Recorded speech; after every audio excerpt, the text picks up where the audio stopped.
Bienvenidos a la sección número 19 de la materia Introducción General a la Biblia. Continuamos ahora con el libro de Nehemías. En relación al autor, Esdras y Nehemías forman la continuación histórica y literaria de los libros de Crónicas, y un estudio de su estilo y de su lenguaje, de Esdras y Nehemías, revela que quizá tuvieron un mismo autor. La tradición judía, el Talmud, nombra a Esdras como autor principal, Baba Batra 15a, y a Nehemías como el que completó la obra. Así que posiblemente ambos participaron en su composición. El Talmud judío menciona a Esdras como autor de Crónicas y a Esdras y a Nehemías como coautores de Esdras y Nehemías. Así que por ahí hay cierta información que puede ayudar, por lo menos acercarnos un poco al posible autor. El periodo que abarca Nehemías, desde el viaje de Nehemías a Jerusalén hasta la restauración del culto del templo, que encierra un periodo de alrededor de 12 años, desde el 446 al 434 a.C. ¿Qué del tema? El tema de Nehemías, bueno, Dios cercó a su pueblo con protección por medio de las murallas que construyó Nehemías y por la ley que estableció Esdras. En el tema presentado en Nehemías puede verse un propósito teológico bosquejado en 6 aspectos. Número 1. El libro continúa el tema de la adoración, el cual es predominante tanto en Crónicas y en Esdras, como en Esdras. 2. Dios es el Dios del cielo, quien como creador del universo es imponente y grandioso. El poder de Dios como tal. 3. La oración es el punto de apoyo que compromete a Dios a actuar en favor de Israel. 4. Las escrituras engendraron un nuevo compromiso de los exiliados con el Señor. La ley de Moisés en particular fue la plomada por la que midieron el éxito de su reconstrucción espiritual. 5. El trabajo cooperativo del remanente fue evidente en los sacerdotes y levitas, los gobernantes, los artesanos, los mercaderes y en sus hijos e hijas, quienes trabajaron codo a codo para poder fortificar las murallas. Y 6. El informe del libro sobre la mayordomía de la comunidad une los temas de comunidad, escrituras y adoración. Y pasamos al libro de Esther. Esther. En relación al título, el libro toma su nombre de su personaje principal, Estero. Esta es una palabra persa que significa estrella. El nombre hebreo de Esther fue Adasa, que significa mirto. En lo que al autor mismo se refiere, hay una sugerencia que valdría la pena tener en cuenta, y es la de que la falta de referencia a Jerusalén y la mención de los judíos esparcidos y distribuidos entre los pueblos, según el 3.8, indicaba que el propio autor era uno de los de la diáspora. Las palabras y el conocimiento de las costumbres persas que contiene el libro sugieren que su escritor vivió en Persia. Y es una conjetura plausible de que el autor era un judío persa que había ido a vivir a Judea y deseaba ensalzar y guardar el Purín.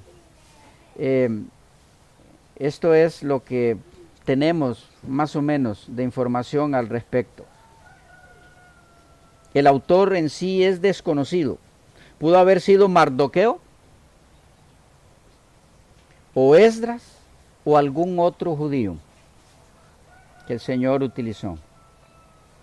La fecha de composición, en algún momento después del 465 a.C., período que abarca entre lo ocurrido y narrado en los capítulos 6 y 7 de Esdras, antes de que Esdras saliera para Jerusalén. El tema, bueno, el libro de Esther tiene una peculiaridad que lo distingue de cualquier otro libro de la Biblia, y es que el nombre de Dios no se menciona ni una sola vez, ni tampoco hay referencia a la ley o a la religión judía. Pero si el nombre de Dios no se menciona, hay abundantes evidencias de su obra y de su cuidado para con su pueblo. Es así que el libro registra el rescate del pueblo por parte de Dios en una destrucción que los amenazaba, al igual que salvó a su pueblo del poder de Faraón. Rescató a Israel de manos también entonces del malvado Amán. En el primer caso, se efectuó el rescate mediante una manifestación de su poder y una revelación de sí mismo. En el segundo caso, permaneció invisible para su pueblo y para sus enemigos, efectuando la salvación por medio de conductos humanos y por medios naturales. Pero ahí está el poder de Dios actuando. De paso, si hojeamos un poco más de cerca ese libro, vamos a encontrar que hay allí una especie de tipología para la escatología final. Hay un decreto que se da para dar muerte al pueblo de Dios que estaba allí, y hay una instrucción que se da para ser librados de ese decreto, y para que se pueda dar la liberación del pueblo de ese decreto, es decir, para que no los afecte ese decreto, tuvo que haber antes una intercesión por parte de Esther. ¿Qué les va diciendo eso? Hay mucho en el libro de Esther que tiene que ver con los acontecimientos finales. Podríamos decir que una especie de tipología oculta en ese libro, que al analizarla un poquito más detalladamente nos dice muchas cosas sobre lo que va a pasar al final. ¿Ok? Es un libro muy interesante para estudiarlo desde esa perspectiva. A su momento sería bueno hacerlo. Libro de Job. El libro de Job. El autor, bueno, la antigua tradición judía, aunque no en forma unánime, atribuyó el libro a Moisés. El Talmud babilónico afirma: Moisés escribió su propio libro y los pasajes referentes a Balaán y Job. Baba Batra 14b y 15a. Esta afirmación es rechazada por la mayoría de los eruditos modernos, como también fue por muchos de los eruditos anteriores. Algunos sugieren que Eliú, Salomón y Esdras pudieron haber sido alguno de esos sus autores. Otros creen que el libro es obra de un autor desconocido, tal vez del tiempo de Salomón, o del tiempo de David, o del período del cautiverio. Todas estas afirmaciones, que han recibido el amplio apoyo de diversos autores, son tan solo conjeturas, carentes de suficiente comprobación, ya sea interna o externa, para que se les acepte así sin lugar a dudas. Es muy posible que lo que la tradición judía nos dice, la tradición que atribuye el libro a Moisés, sea lo real. Este pasó 40 años en Madián, lo cual le daría amplios antecedentes que explican el fuerte sabor arábigo evidente en todo el libro de Job. La formación egipcia de Moisés también explica las alusiones a la vida y prácticas egipcias. El cuadro de Dios como creador corresponde bien con la narración de la creación conservada en otro libro escrito por Moisés. Job era un patriarca. Las riquezas de Job son contabilizadas de la misma forma que se hace en Génesis. Job 1.3, si lo comparamos con Génesis 12.16 y 32.5. Son las mismas formas de describir las riquezas. La manera de contar los años de Job son característicos también en la era patriarcal y con el estilo de Moisés, según Génesis 5.4 y 42.16. La unidad monetaria referida en Job 42.11 es similar a la que leemos en Génesis 33.19. Se sugiere que Moisés supo la historia de Job por los 40 años que pasó en la tierra de Madián, según Éxodo 2.15. Es muy posible, hermanos y amigos, que Moisés tuviera algo que ver con la formación del libro, pues en los primeros capítulos y en los 5 últimos leemos a menudo el nombre Yahweh, que en todo el resto del libro no aparece, con la excepción de Job 12.9. De allí que pudiera ser que Moisés escribiera los capítulos introductorios y finales del libro, según algunos. Por lo menos de eso hay un poco más de certeza. Actualmente, la mayoría de los eruditos se inclina por un autor anónimo para el libro de Job. El autor de este estudio, este servidor, cree, junto con Elena de White, profetisa del Señor, que el autor del libro de Job en su totalidad fue Moisés. De ella leemos, entre otras declaraciones en su obra La Educación, lo siguiente, página 154. En las Escrituras se encuentran las expresiones poéticas más antiguas y sublimes.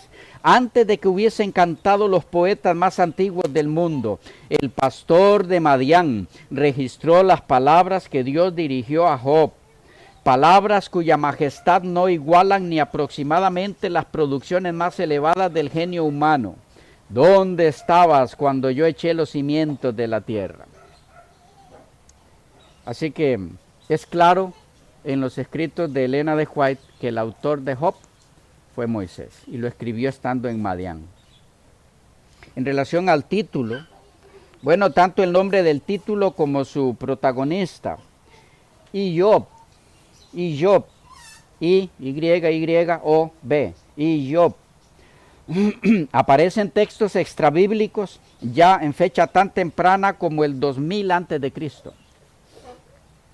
Su forma monosílaba castellana Job se deriva de la Vulgata o de la versión latina. Juntamente con Proverbios, Eclesiastés y en un sentido el Cantar de los Cantares de Salomón, el libro de Job pertenece al género sapiencial, un tipo de escritos ampliamente ilustrado en una variedad de formas en la literatura del Oriente Medio antiguo. La época que abarca, bueno, a pesar de la ausencia de referencias históricas específicas en el libro, se ubica a Job en la época patriarcal. El nombre de uno de los amigos de Job era Bildad el Sujita, Suchi, en 2.11. Después de la muerte de Sara, Abraham se casó con Ketura o Getura, diferentes formas de pronunciar ese nombre, o Setura, en fin. Suaj es otra forma de mencionar uno de los hijos de ellos. Pueden verlo en Génesis 25.2. Génesis 25.2. Esto indica que Job vivió un poco después de Abraham, ya que uno de sus amigos, Bildad, fue hijo de Suaj. Así que se puede deducir que era contemporáneo de Jacob y también de José. Era un patriarca. De tal manera que los personajes y los hechos narrados en el libro de Job deben situarse en esa era, en la era patriarcal. el ambiente y las costumbres descritas allí corresponden a un periodo anterior a la formación del pueblo de Israel. Cuadra mucho más en el fondo histórico del Génesis que con el de los libros posteriores, el libro de Job.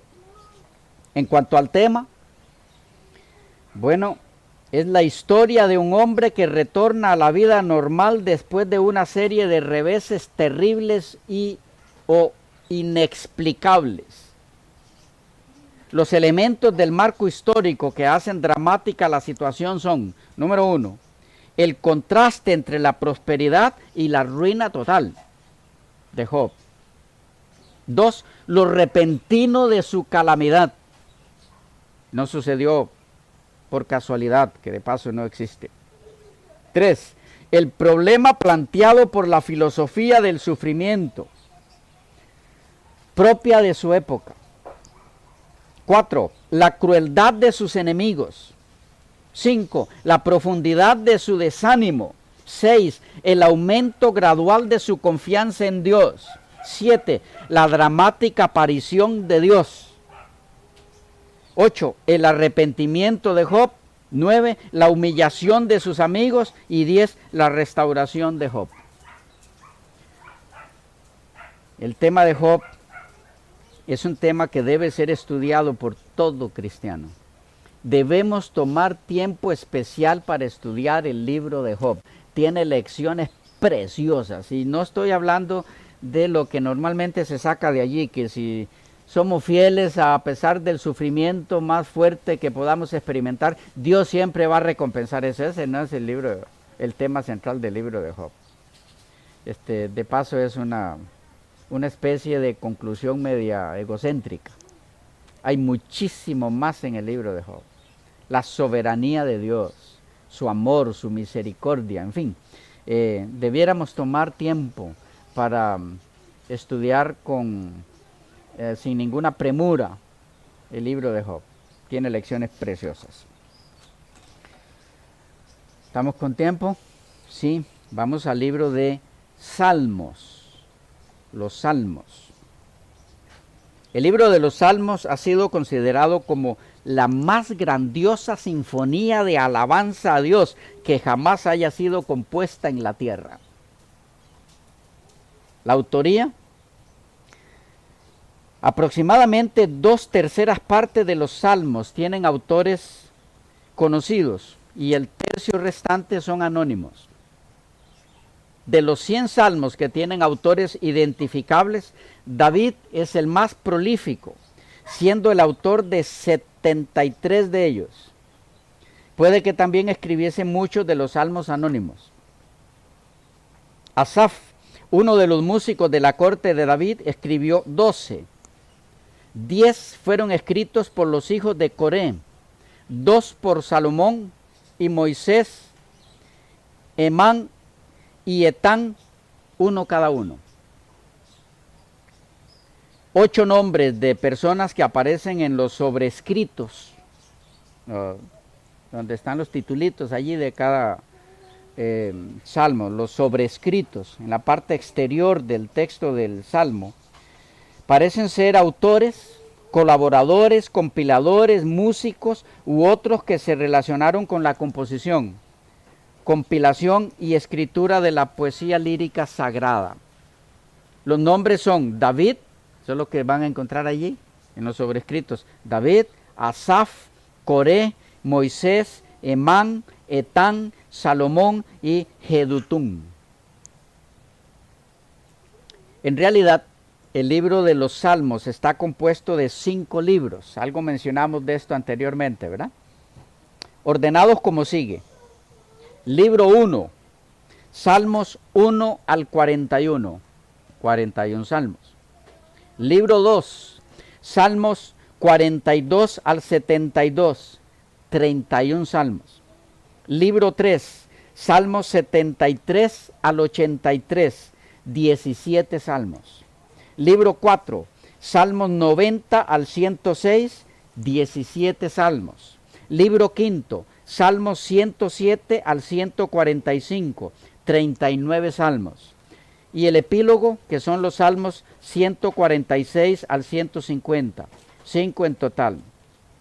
El libro de los salmos, entonces, en total, 150 salmos. La paternidad literaria se divide entre los distintos libros según la clasificación que tengo acá, pero está bien, voy a tratar de dárselas y ustedes pueden luego cotejarla bien, mirarla bien en el material en PDF.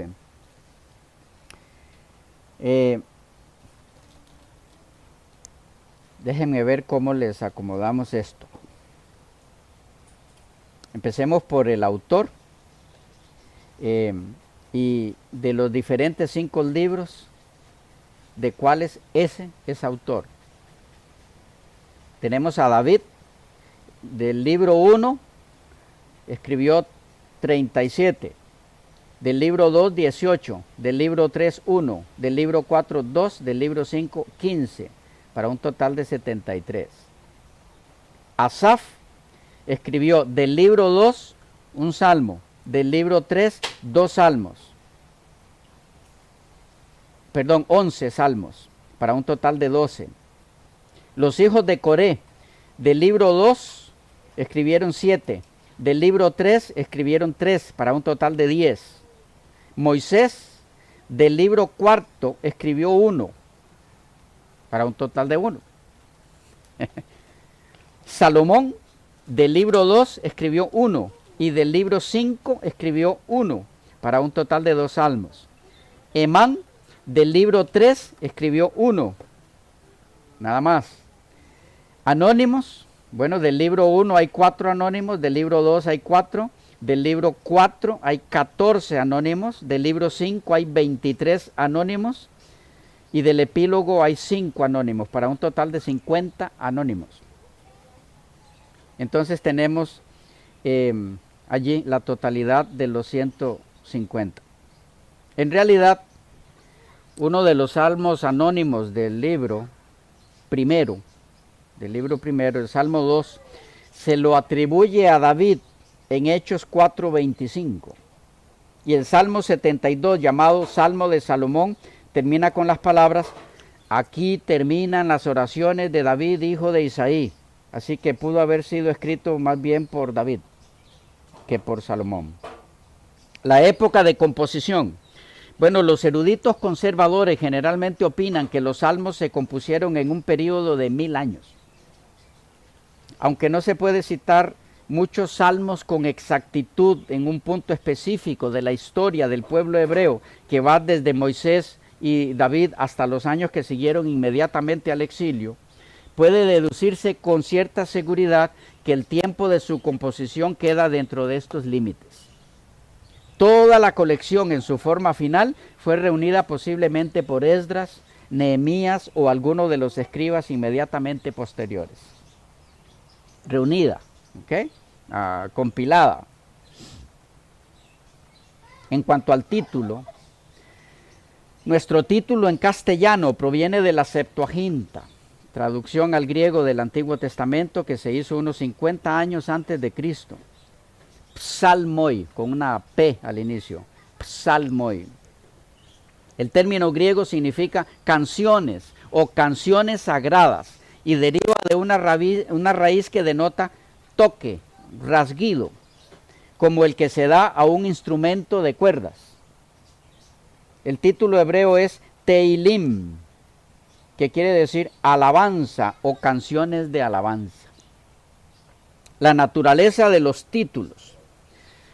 Van a notar al leer los salmos que se pueden ver diferentes títulos en los salmos, que aunque no son parte del texto inspirado, y probablemente no fueron escritos por los autores inspirados, sino por los editores de las colecciones, es importante conocer sus significados.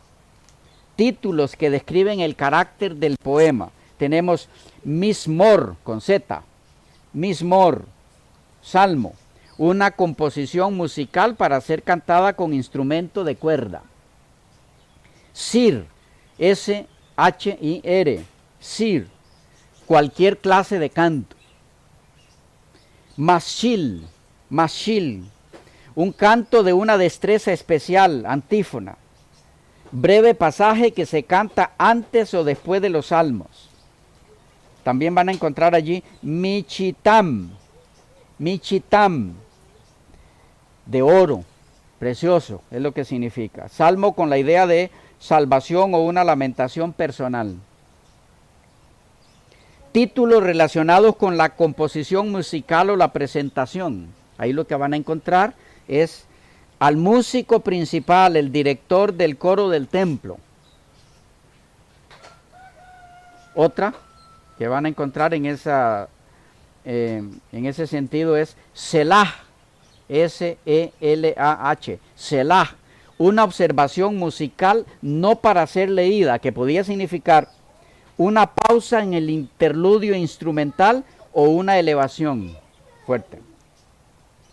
Y en tercer lugar van a encontrar algunas expresiones difíciles en los títulos, probablemente indicando la tonada que acompañaría al salmo. Depende de la versión que lean, van a encontrar todas esas indicaciones. Y finalmente hay títulos que hacen referencia al uso litúrgico de los salmos para ser cantados en determinadas ocasiones. Títulos que se refieren a la paternidad literaria. Se usa una preposición hebrea que puede significar por, perteneciente a o conectado con. No siempre es posible determinar si se refiere al autor o a la relación. Un salmo de David puede significar, a manera de ejemplo, un salmo por David o un salmo referente a David. En todos esos titulitos que encuentran ahí. Sin embargo, el uso regular de la construcción es en calidad de posesivo, es decir, por David. Por David. Y también títulos que describen la ocasión cuando el salmo fue escrito. Estas descripciones últimas casi se limitan solo a los de David. En relación al tema de los salmos, bueno, el hombre está en dificultades, pero Dios lo socorre. Este es el tema de alcance universal del libro de los Salmos. En estos poemas sagrados oímos el clamor no solo del hebreo, sino del hombre universal que se eleva a Dios en procura de ayuda. Y vemos la mano de la omnipotencia divina que desciende para socorrer. Ese es el tema central de los Salmos. Pero también están cargados de mucha tipología cumplida en el Mesías. Otro libro precioso para estudiarlo en forma detenida. ¿Ok? Quedamos acá, se nos fue el tiempo, continuamos en la próxima con el libro de Proverbios, si Dios nos lo permite.